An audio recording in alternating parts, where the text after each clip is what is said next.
I never thought I'd hear the sound of handcuffs snapping shut in an HOA meeting room, but that sound still echoes in my head.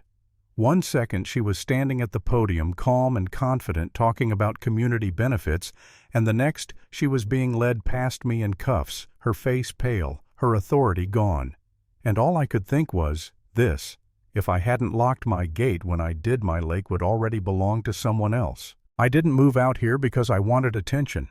I moved out here because I wanted the opposite. Quiet. Space. A piece of land where things made sense, where boundaries were real and written down, not debated by committees. I spent most of my working life in a technical field. When something was mine, it was documented, surveyed, measured, clear, no interpretations, no gray areas. When I bought this property, the lake wasn't a bonus. It was the point. Early mornings with fog rolling off the water, the sound of fish breaking the surface, that deep calm that only comes when nothing and no one is demanding anything from you. That's why the sign felt like a violation before I even fully understood what it meant. It was early one of those mornings where the air feels heavy and still, like the day hasn't decided what it wants to be yet. I was walking down the narrow trail toward the dock, coffee in my hand, thinking about nothing more than checking the traps and resetting a line. Then something bright caught my eye, where nothing bright should ever be. A brand new sign staked into the gravel at the shoreline, glossy and loud against the muted colors of the lake. HOA approved. Lake access tours. I stood there staring at it longer than I should have, reading it over and over, waiting for it to turn into a joke or a mistake or anything other than what it was. The stakes were fresh, the ground disturbed. This wasn't someone taping up a notice and hoping no one complained. Whoever did this expected it to stay. At first I told myself it had to be an error. Someone confused the map. Someone assumed wrong. That's how reasonable people think. But something about the way the sign sat there, confident, permanent, made my stomach tighten. I walked closer, crouched, ran my fingers along the base. Contractor-grade stakes, recent hammer marks. Someone came prepared. I walked back up the trail and checked the camera I keep mounted in an old oak tree. I installed it months earlier to keep an eye on wildlife and, honestly, just out of habit. I didn't expect it to show me strangers walking my land like they belonged there. Men in clean shoes, clothes too neat for a casual hike. They pointed at my dock, paced along the boards, took photos. And then I saw her. Bethany Crowell, HOA president. She stood on my dock like she owned it, binder tucked under her arm, gesturing toward my lake, while 2 men listened intently. That was the moment the word mistake disappeared from my thoughts. This wasn't confusion. This was intent. I didn't plan anything. I didn't rehearse a confrontation. I stepped out of the trees and onto the dock, the boards creaking loud enough to announce me. All 4 of them turned. The men looked startled. Bethany smiled. "Good morning," she said, like she'd been expecting me. "We were hoping we'd run into you." "Step off my property," I said. One of the men glanced at her, uncertain.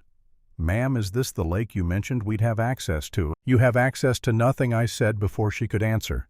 "This is private property." Bethany sighed softly, the way people do when they want you to feel unreasonable. "Let's not start with hostility," she said. "The HOA has authority here. We're just formalizing usage." I laughed once, sharp and dry. "Show me where it says a lake deeded to me suddenly belongs to you." She didn't argue. She reached into her binder and pulled out a sheet of paper, holding it delicately like it carried weight. "Your annual lake maintenance assessment, $12,500. Due immediately." I didn't take it. I didn't need to. "That's fake," I said. Her smile tightened just a fraction. "Non-payment will result in access restrictions. You don't want to put yourself at odds with the community." Then she leaned toward the men and whispered something she thought I wouldn't hear. "He won't fight long. He's quiet. Lives alone." That whisper flipped a switch inside me. Not anger. Focus. I told them to leave. All of them. They hesitated, then did slowly, like they expected me to change my mind. Bethany stopped at the trail and looked back at me, eyes sharp and calculating. "You'll lose more than you think," she said. I picked up the fake fee notice after they left and folded it carefully.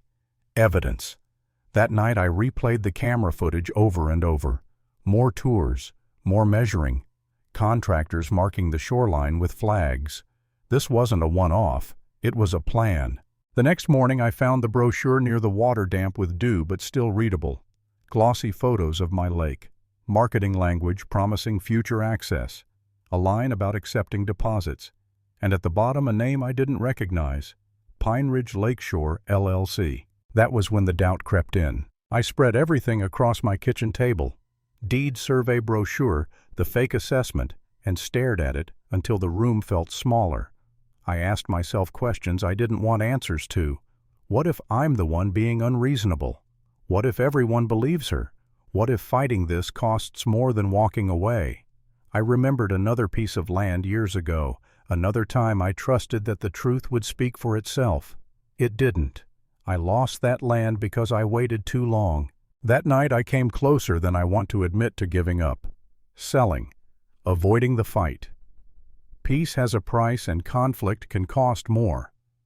The thought sat heavy in my chest until morning. The next day I drove into town and sat across from Sarah, a local attorney who doesn't waste time or soften bad news. I laid everything out. Videos, brochures, LLC filings. She didn't blink. "This isn't HOA overreach," she said. "This is fraud." One word changed everything. Fraud.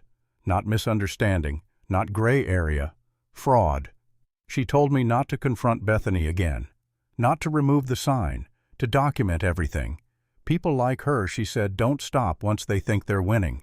So I did the one thing she couldn't talk her way around. I locked the gate. The old iron gate at the only drivable access point to the lake. Heavy chain, thick padlock. A sign citing the trespass statute. The sound of that lock closing echoed through the trees louder than it should have. It wasn't just a barrier. It was a line. Bethany showed up that afternoon, heels crunching on gravel, anger barely contained. "You can't do this," she snapped. "This road has always been open." "It was open until it was abused," I said. "Private land, private road." She stepped closer, voice dropping. "You're making a mistake." "Then take it to court," I said. That night the camera caught her again, standing at the gate with a man I didn't recognize, whispering, clear as day, "After the vote he won't own a drop of this water." That recording was everything. Intent, timeline, proof. The HOA meeting was packed. Standing room only. Bethany stood at the podium, confident, clicking through slides showing docks and boardwalks cutting straight through my shoreline. When she asked for questions, I stood.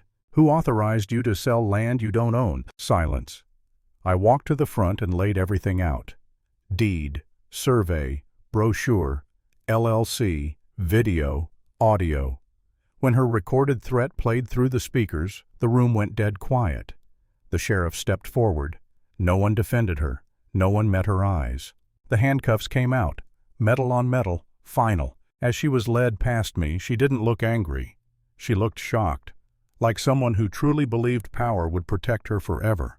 The judge later confirmed what I already knew. The lake was mine, always had been. The HOA lost all authority. The fraud case moved forward. I went back to the lake that evening, the gate locked, the water calm again, and standing there listening to the quiet return, I understood the lesson I almost forgot. If you don't defend what's yours, someone else will try to take it, and they'll call it community